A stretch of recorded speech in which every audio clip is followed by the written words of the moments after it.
Back in the kitchen, we're gonna try a little bit of experimentation.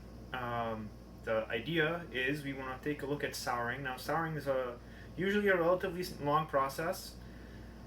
It takes a while for microbes to make lactic acid. There's two approaches. We're gonna do a quick version because there is the long version. The long version will take a year and a half.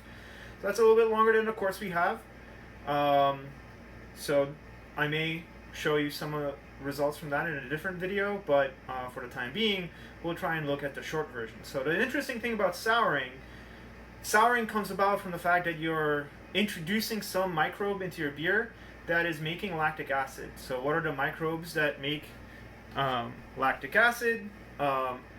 In the short version of this process, we're going to use lactobacillus, which is what is responsible for making yogurt and other fermented milk beverages or milk products like that. So what we're going to need is some way to track that acidity. So the lactobacillus will give us the acidity. Somehow we have to be able to visualize it. And so we're in a kitchen. We have kitchen strictures. Now, if you happen to have such things, you can buy pH strips. I will let you guys take a look at the pH strips. I have one for wine and I have one for beer, or at least in the parlance of places where you buy these things. One is for wine, the other is for beer.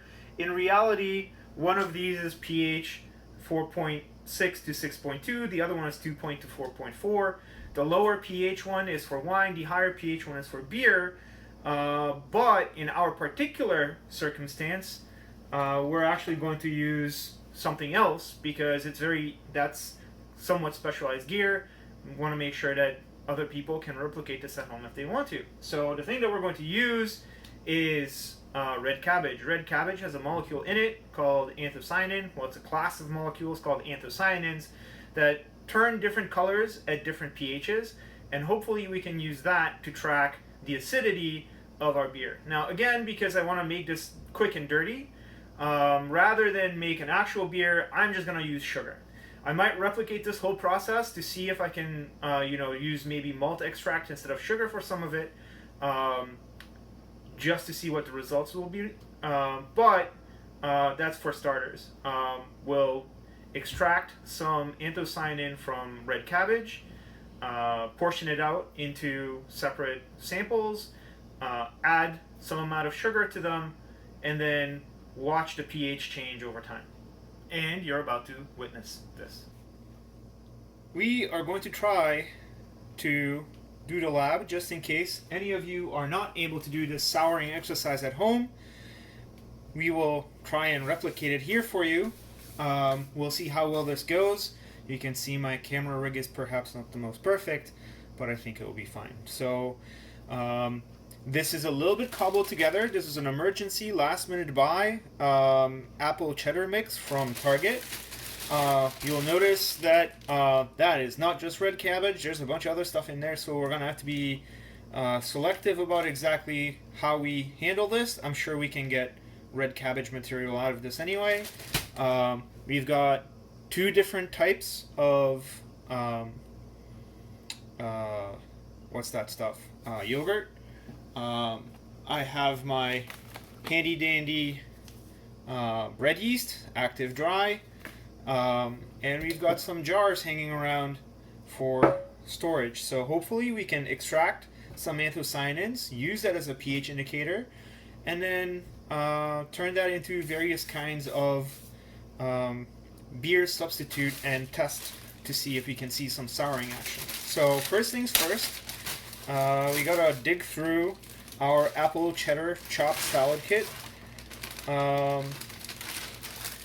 Turns out our chopped salad kit has some random other food materials in here.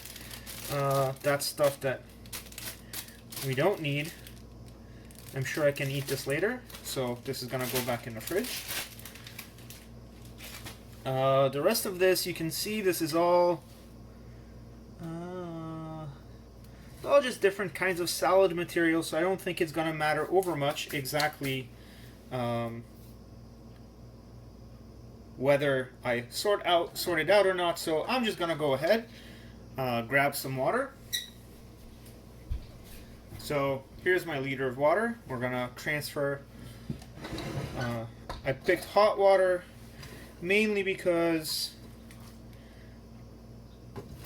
we're gonna end up having to boil this. Might as well start it hot.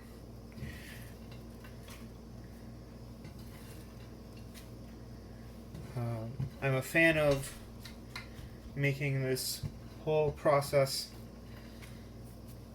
as thorough as possible. So the internet says that you can do either just the chopping or just the boiling. So why don't we just chop and boil and see how that turns out. So let's hope I can find a lid.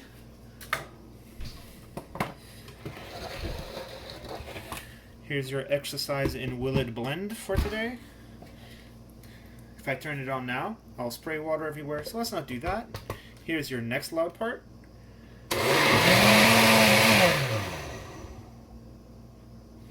That is already looking quite purple, so frothy and purple at that. You can even see the purple tone in the froth.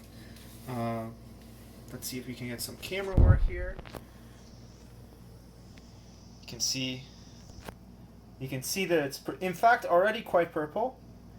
So we're gonna go ahead and boil this a little bit and then strain it.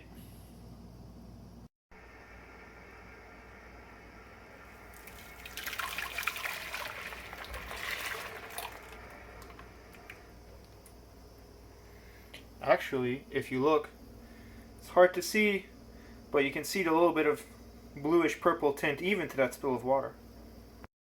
So here's our witch's brew. I'm gonna lid this so we're not gonna boil anything away. Get this turned up to temperature and wait. Well, we already have a boil.